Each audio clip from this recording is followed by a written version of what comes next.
Halo teman-teman, pada pertemuan kali ini kita akan membahas materi teks laporan hasil observasi, tentunya materi bahasa Indonesia untuk kelas 8.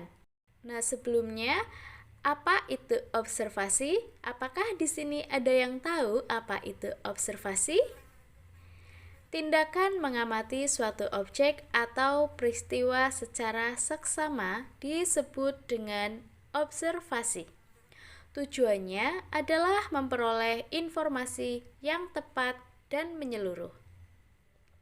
Contohnya, yaitu mengamati tumbuhan di kebun sekolah, mengamati perilaku hewan peliharaan. Teks yang memberikan penjelasan luas tentang sesuatu berdasarkan hasil pengamatan disebut dengan teks laporan hasil observasi. Bertujuan untuk memberitahu pembaca tentang objek yang diamati, bersifat informatif dan faktual. Ciri-ciri dari teks laporan hasil observasi: yang pertama, bersifat objektif atau sesuai dengan fakta. Yang kedua, disusun secara sistematis. Yang ketiga, memberikan informasi umum tentang objek. Dan yang terakhir, menggunakan bahasa yang baku dan jelas. Struktur dari teks laporan hasil observasi ada 3. Yang pertama, pernyataan umum, pengenalan objek yang diamati secara umum. Yang kedua, deskripsi bagian, penjelasan detail mengenai bagian-bagian objek yang diamati. Dan yang ketiga, deskripsi manfaat, penjelasan mengenai kegunaan atau manfaat dari objek. Contoh pernyataan umum, memulai dengan pengenalan. Mamalia karnivora yang termasuk dalam famili Felidae adalah kucing. Sejak zaman dahulu, kucing dan manusia telah hidup berdampingan. Penjelasannya mengidentifikasi suatu objek atau di sini kucing dan klasifikasinya secara umum. Contoh deskripsi bagian, mengamati lebih detail.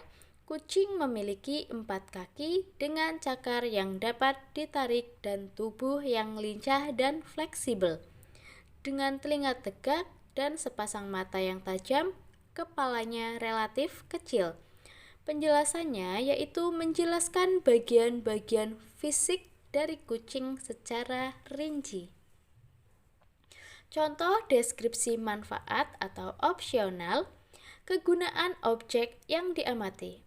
Kucing tidak hanya menjadi hewan peliharaan yang menghibur, tetapi juga membantu mengendalikan populasi tikus di rumah. Penjelasannya menjelaskan manfaat keberadaan kucing. Langkah-langkah membuat teks laporan hasil observasi. Yang pertama, tentunya kita harus menentukan objek yang akan diamati. Yang kedua, setelah menentukan objek, kita tentunya melakukan pengamatan secara cermat. Yang ketiga, mencatat hasil pengamatan. Selanjutnya, menyusun kerangka laporan. Dan yang terakhir, mengembangkan kerangka menjadi teks laporan yang utuh. Penggunaan bahasa dalam teks laporan. 1. Menggunakan kata benda dan frasa benda. 2. Menggunakan kata kerja, tindakan, dan deskriptif.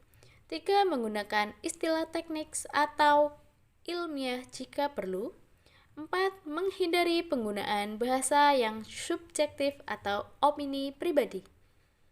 Saatnya mengamati dan melaporkan. Teks laporan hasil observasi penting untuk menyampaikan informasi faktual.